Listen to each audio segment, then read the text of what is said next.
어차피 우리가 누구나 사실은 거의 대부분이 정말로 목표가 명확한 친구들은 많지 않거든요. 그러면 진짜 나머지 한 90% 이상의 아이들이 내가 뭘 해야 될지 잘 모르겠다라는 그 상황에서, 그런데 이렇게 내가 해보니까 이거는 내가 싫어해서 이것만 남았고, 그 다음에 이거 싫어해서 이렇게 남았고 해서 그거를 탐색해 나가는 과정에서 내가 이런 활동들도 해보고 내가 이런 것들도 해봤다라는 이야기들이 그 속에 담기면은, 내가 이거를 잘해요 얘기하는 것도 좋지만은 그렇게 하는 것들도 그 아이만의 이야기, 그 아이만의 어떤 실패의 과정, 좌절의 과정, 어떤 그런 것들도.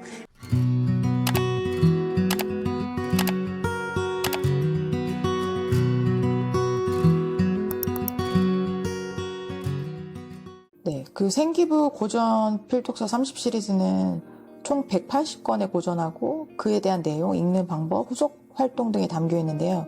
이 도서들의 선정 기준 그리고 이유가 궁금합니다. 항상 책을 쓰면서 우리 학생들이 공부를 잘했으면 좋겠다는 마음을 담아서 쓰거든요.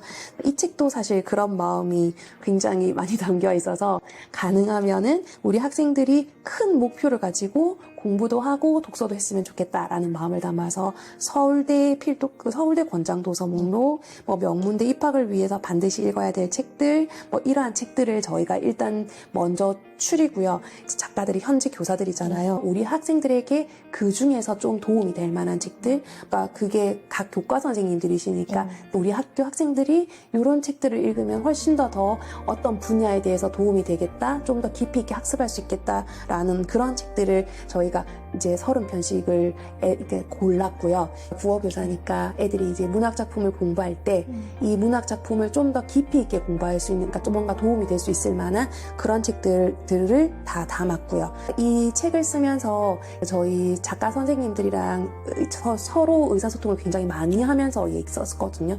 쓰면서 각각 자신들이 저는 이런 책들이 이렇게 했으면 좋겠어요 라면서 선생님들끼리의 어떤 의사소통이 굉장히 많이 된 책들을 우리 학생들에게 정말 도움이 되겠다라고 생각하는 이러한 책들 위주로 해서 고른 책들입니다. 이슈가 되는 게 2022년 개정교육과정 이후 9등급제에서 5등급제로 바뀌고 자소서도 폐지되고 생기부 논술 면접의 중요성이 커졌는데, 그렇다면 이제 학생과 학부모 입장에서는 어떤 전략으로 이걸 준비를 해야 되는지 좀 궁금하거든요. 1, 2등급이었던 애들이 이제 다 1등급으로 사실은 가는 셈이잖아요. 저희가 항상 연수 받을 때마다 선생님들이 1등급의 숫자가 지금 2배로 늘었다, 그래서 인서울에 할 수 있는 학생의 수가 더 힘들어졌다. 결국엔 우리가 변별할 수 있는 게 뭐냐? 그러면은 대학에서 볼 수 있는 게 아마 세특일 것이다 라고 얘기를 많이 하셔서, 그러면서 이제 세특이 중요하다라고 계속 얘기가 많이 진행을 되고 있는 중이거든요. 결국 선생님들이 쓰는 거기 때문에 이 아이가 이 수업 시간에 이 내용을 얼마나 잘 이해해서 이것들을 어떻게 활동하는가, 그걸 얼마나 표현하는가 하는 것들이 그 세특의 결국에 담길 거고요.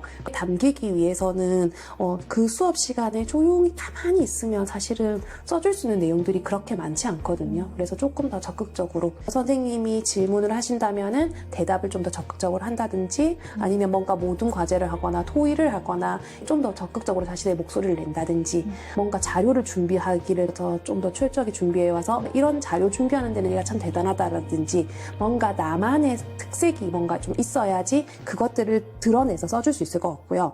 그런 활동들이 결국에는 내가 국어 시간에만 뭘 하고 영어 시간에는 안 하고 이렇기보다는 전반적으로 내가 어떻게 해야 되겠다라는 그런 어떤 이야기들이 담겨야 되거든요. 그래서 나를 어떻게 드러내지를 생각을 하면서 자기소개서를 써야 되잖아요. 그것처럼 수업 시간에 선생님한테 나를 어떻게 드러내지, 수업 시간에 친구들에게 나를 어떻게 드러내지, 나를 어떻게 표현하지 하는 것들을 좀 생각한 다음에 내가 드러내고 싶은 모습, 내가 보여지고 싶은 모습들을 좀 생각을 해서 그것들이 잘 드러날 수 있는 방법을 선택해서 활동들을 하면 참 좋을 것 같고요. 생각보다 고등학교 아이들이 많이 자거든요. 수업 시간에.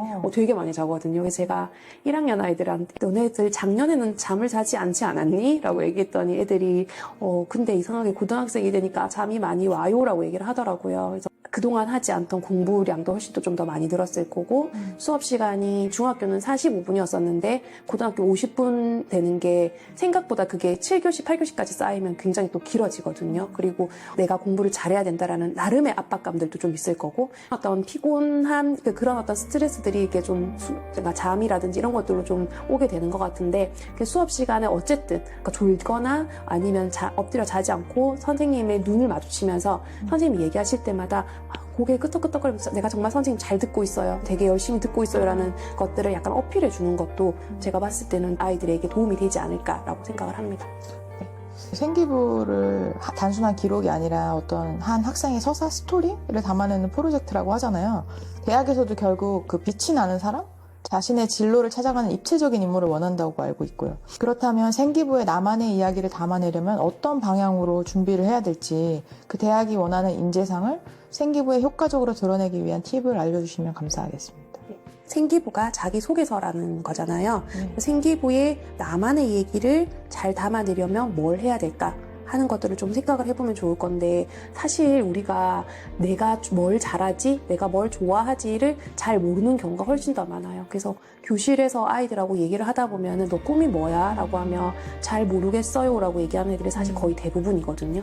그래서 내가 뭘 잘하지, 내가 뭘 좋아하지를 찾으려면은 애들이 되게 힘들어해요. 그래서 그것보다 약간 반대로 생각해서 내가 뭘 못하지, 내가 뭘 싫어하지를 먼저 생각을 해서 그것들을 빼나가는 과정을 하다 보면은 결국에는 덜 싫어하는 거, 그리고 좀 덜 못하는 것들이 남을 거거든요. 그러면 거기에서 좀 더 추려서 또 추리고 1학년 때 그런 어떤 과정들을 거치면서 좀 추려내고 2학년 때 또 그런 과정을 거치면서 또 좀 추려내고 하다 보면은 결국에는 남는 게 내가 가지고 있는 것들 중에서 제일 좋아하는 거, 제일 잘하는 게 될 거거든요. 그래서 그렇게 애들이 활동을 해주면 좋을 것 같고요. 그런 과정을 찾아가는데 책이 도움이 되어서 어떤 책을 읽었는데 내가 이런 것에 좀 더 관심을 가지게 됐던지 아니면 내가 어떤 책을 읽었는데 좋아하는 일에 좀 도움이 된다든지 이런 어떤 것들을 독서랑 연계해서 아이들이 활동을 해주면 훨씬 더 좋을 것 같고요.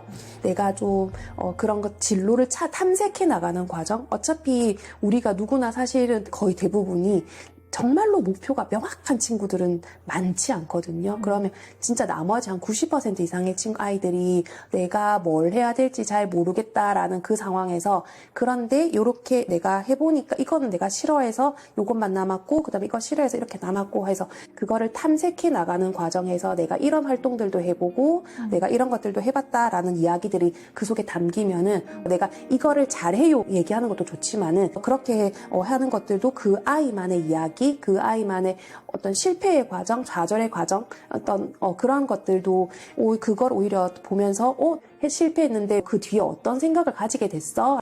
힘들어 했다는데 그러면 너 이거 그래서 힘들어서 이거 어떻게 극복해냈어? 라고 뭔가 이야기를 물꼬를 틀 수 있는 거리도 생길 수 있거든요. 그래서 무조건 생기부에 내가 잘한 거, 내가 뭐 성공한 거 드러내는 것도 필요하지만은 그런 어떤 실패 아니면 또는 힘들었던 과정들을 내가 어떻게 극복해냈는가 하는 것들도 결국엔 대학에서 얘가 이런 좌절감이 느껴지더라도 그 성공의 것들을 하기 위한 그러니까 충분한 바탕이 되어 있는 아이구나 라고 생각을 할 수 있기 때문에 그 아이의 긍정적인 그러니까 좀 빛나는 그런 모습들을 찾아낼 수 있는 과정이 될 수 있을 거라고 봅니다.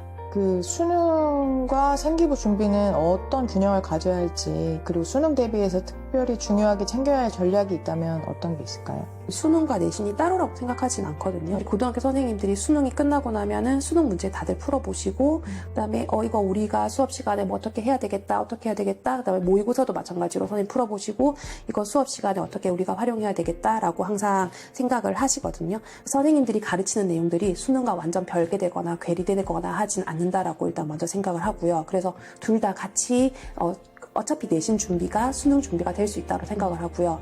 그리고 사실 대입에서 정시 같은 경우에는 카드가 3장인 거고 수시는 카드가 6장인 거잖아요. 내가 3장을 챙기기 위해서 6장을 버리기에는 사실 6장의 카드가 너무 크거든요. 적진 않거든요. 우리가 고3이 돼서 정시를 정말 준비하겠다라고 생각을 한다면은 그때 이제 마지막에 가서 거기 몰입을 하는 건 하는 거지만은 그 전까지는 나는 수시파, 나는 정시파라고 굳이 가르지 말고 꾸준하게 학교 공부를 해 나가는 과정이 내가 수시와 정시를 둘 다 준비하는 과정이다라고 생각을 하고 아이들이 다 같이 좀 준비를 해줬으면 좋겠고요.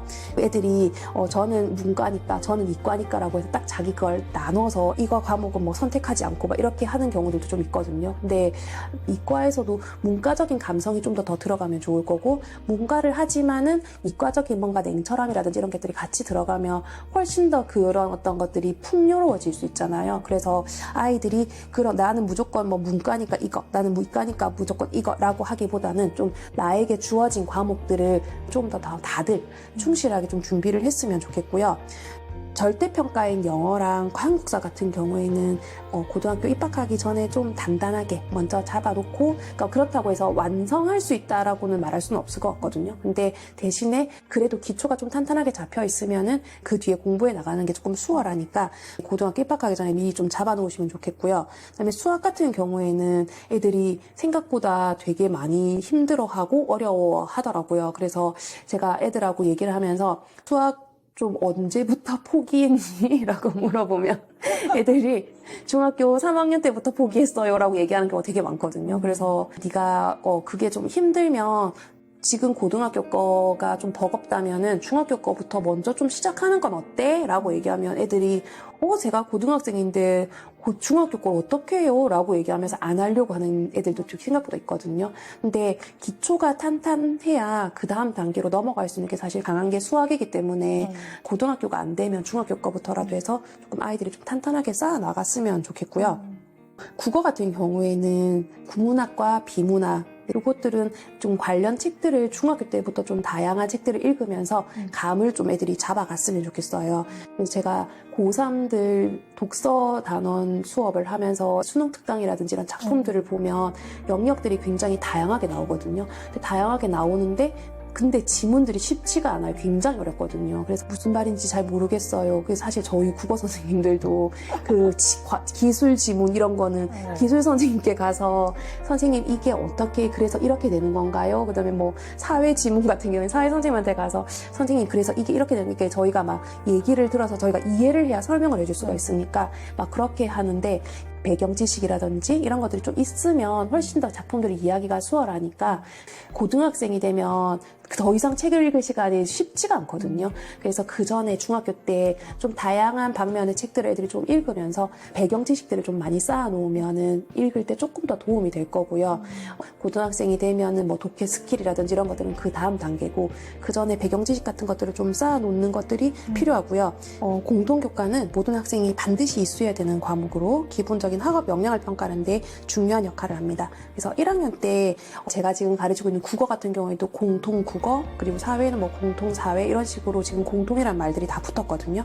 1학년 때 이러한 어떤 공통 과목들을 배우면서 내가 어디에 관심이 있는지 어떤 것들을 잘하는지 그러니까 찾아 나가는 탐구의 과정이 1학년 때 될 거고요.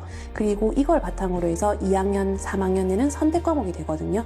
2학년 때 내가 그것들을 바탕으로 해서 이걸 해보니까 이런 것들이 좀 더 좋더라. 그리고 2학년, 3학년이 같은 과목을 들을 수는 없거든요. 그래서 이제 얘네들이 이걸 보면서 내가 뭘 선택해야 될지, 그래서 어떤 것들을 좀 깊이 있게 선택해야 될지 이런 것들을 탐구해 나가는 과정이라서 내가 나의 적성에 내가 이걸 해보니까 나의 어떤 흥미에 이게 좀 더 맞더라 하는 것들을 중심으로 좀 더 깊이 있게 해서 공부를 하면은 될 거고요. 그래서 그렇게 이제 공부를 하다 보면은 이제 그런 어떤 과목들 내용들이 세특이라든지 진로 활동이라든지 이런 데 기록이 남을 거예요. 그래서 이거를 선택을 하실 때는 무조건 쉬운 과목을 선택을 하거나 내신의 등급으로 나오는 과목이 있고 나오지 않는 과목도 있거든요. 지금 고1 아이들부터는 사실 거의 대부분 다 내신이 나오는데 그러니까 2학년, 3학년 아이들 같은 경우에는 내신이 안 나오는 과목들도 있거든요.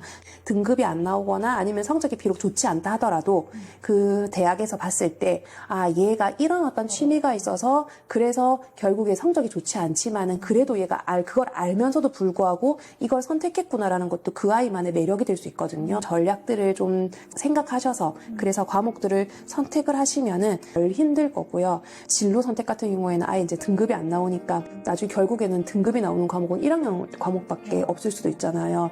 사실 좀 얘는 왜 이것만 선택했지가 될 수도 있기 때문에, 그리고 그렇다고 해서 또 모든 과목이 다 등급이 나오는 것만 선택을 하게 되면 애가 또 너무 등급 때문에 너무 힘들어질 수 있으니까, 그런 어떤 것들이 이 아이의 어떤 성향, 진로로 나가고 싶은지, 어떤 학과에 가고 싶은지 하는 것들을 조금 참고하시면 좋을 것 같고요. 그리고 각 대학에서 우리 학교에 이 학과를 오려면은 이 과목은 들어야 돼 라는 가이드들을 다 제시하거든요.